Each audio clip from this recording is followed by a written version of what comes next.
Hey everybody, Coach Ed here. I'm over here in the shop at Bella Italia, Marble Granite and Quartz, picking up my order for a nice little bathroom I'm doing. I've been a contractor almost as long as I'm a hockey coach. So listen to me when I tell you, when you want the quality work and craftsmanship, come and see the boys over at Bella. They serve all 5 boroughs, Westchester, Long Island, all the way out to Montauk.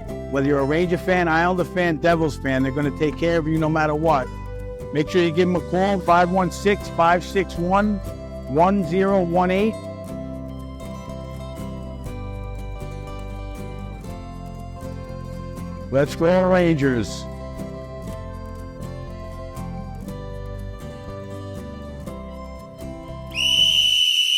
All right, boys, bring it in.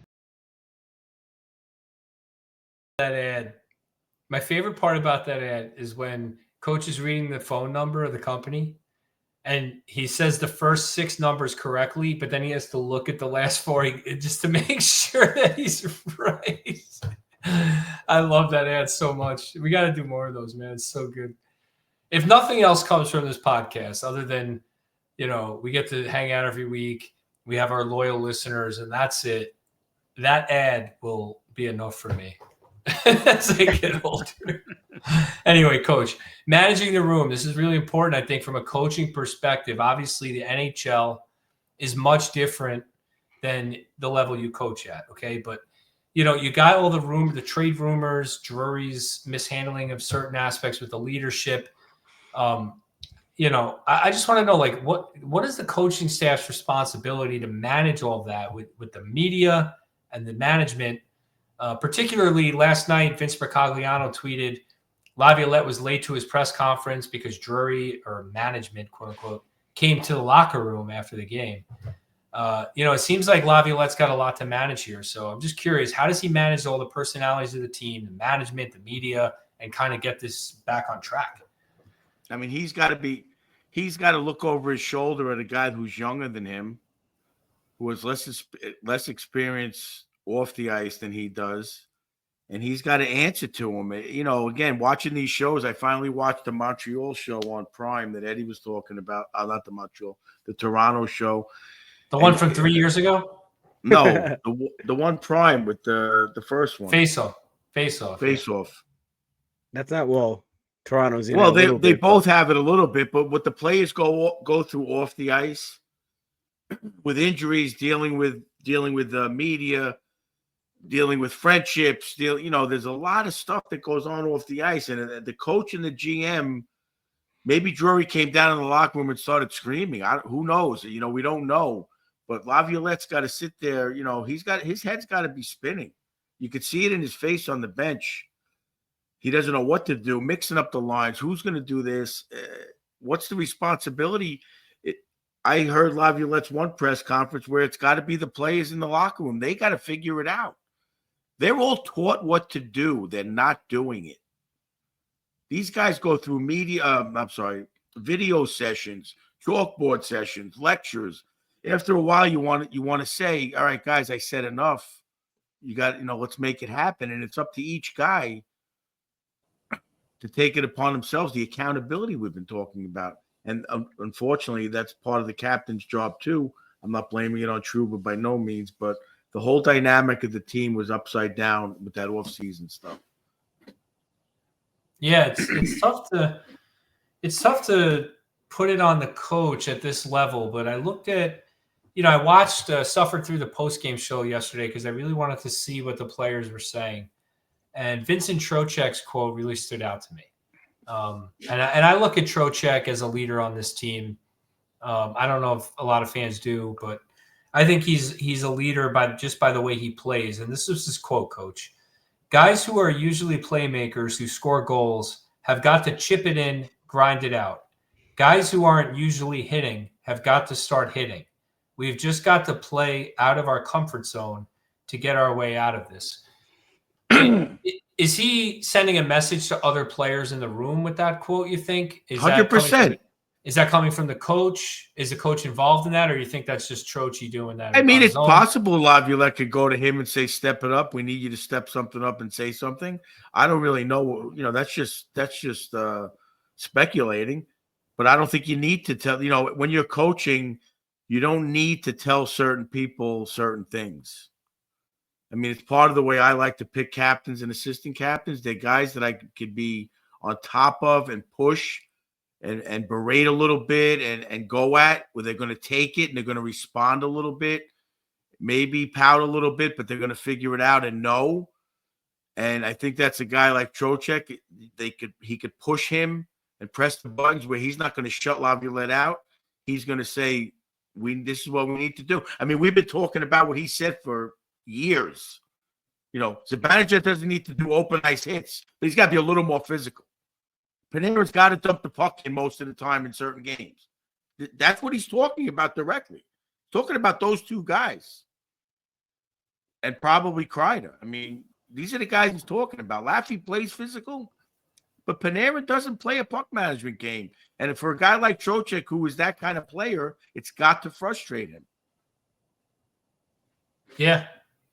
Yeah, I think he in a way is calling out Zibanejad and Panarin. I mean, that's how Panarin would never survive playing for Brind'Amour. Well, he played for Tortorella. He did pretty well. I don't know how. I'd like to. I wish I would have watched that more closely. Tortorella loved Panarin too. They beat Tampa that year. Remember, on Columbus. I don't. I'd love to go back and watch that series because I just can't. I think an important part of Trocheck's quote, or just in general, is like every player on a team has a role. And Coach Ed and I go through the same thing with Stony Brook, and you go through it on any level. I mean, except when you're younger, when your might squirts. I mean, you're supposed to give the players freedom to have whatever role they choose, really. But we've been lucky enough to coach on the higher level. So at this point, the players kind of have a general idea of what type of player they are, or they should have a general idea of what player they are. And it's important for a hockey team for everyone to accept their role on the team and perform. And that goes on because you like to compare it to real life situations. I mean, when you're at a job or when you're in the office or in a conference room, I mean, everyone is expected to have a role and they're expected to perform. And all it takes is one person in the locker room, one person in management, one person, I guess in this aspect, your coach, your captain, whatever the case may be. Well, all it takes is one person to not perform or not do their role, and the rest of the team starts to blow up a little bit. And last year we saw almost perfect hockey. Everyone was accepting their role. Trocheck was winning faceoffs. Panarin had his best season he's ever had. Mika didn't have the season that we really want him to have, but he had an outstanding defensive season. Players had accepted their roles. This season, players not only aren't accepting their roles, they're not even performing up to their ability. So what Trocheck is saying, I think, is Panarin, if you're not going to put the puck in the net, or if you're not going to put up 120 points, then you better start chipping in other ways and just making the smart decisions.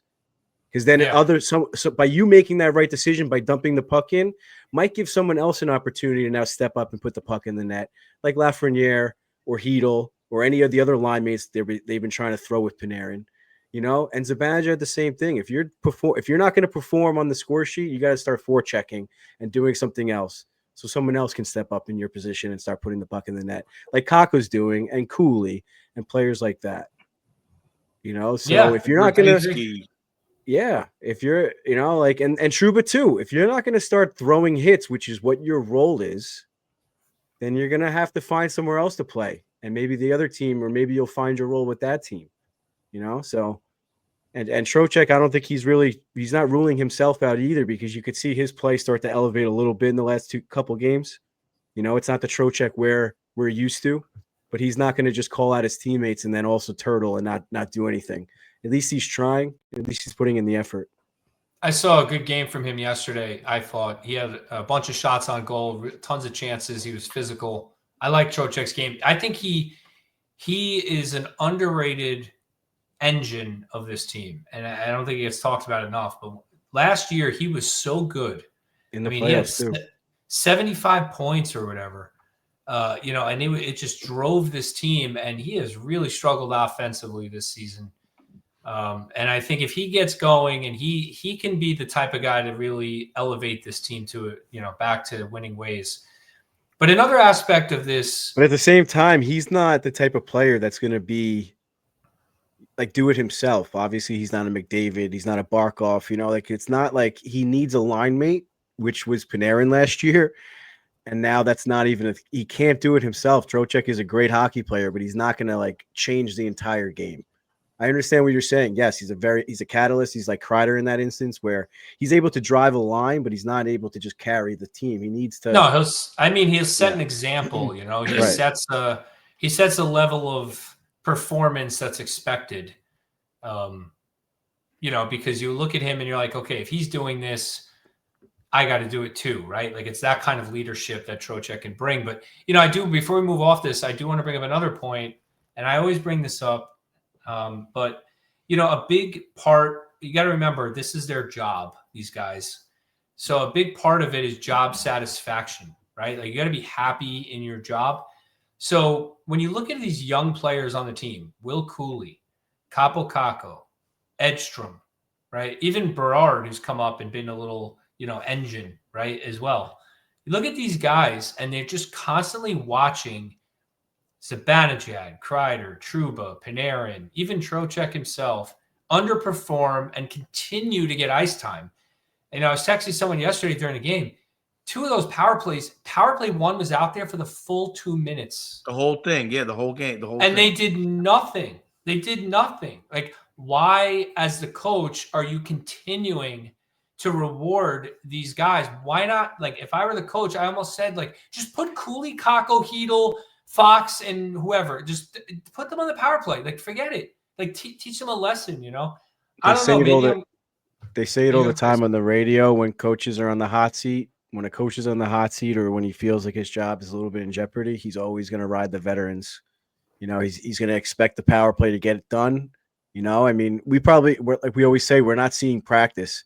I guarantee you that power play is lighting it up in practice, you know, but it's not going to carry over to the game. I mean, I'd love to see how their practices are, what the intensity level is. I remember last year that was a big topic. Oh, Laviolette brings the intensity to their practices and they've been practicing like they play. Yeah. We haven't heard much of that this year. Well, I saw a coach, he benched Panarin and Lafreniere for the last 5 minutes of the first period yesterday. I don't know if you noticed it live.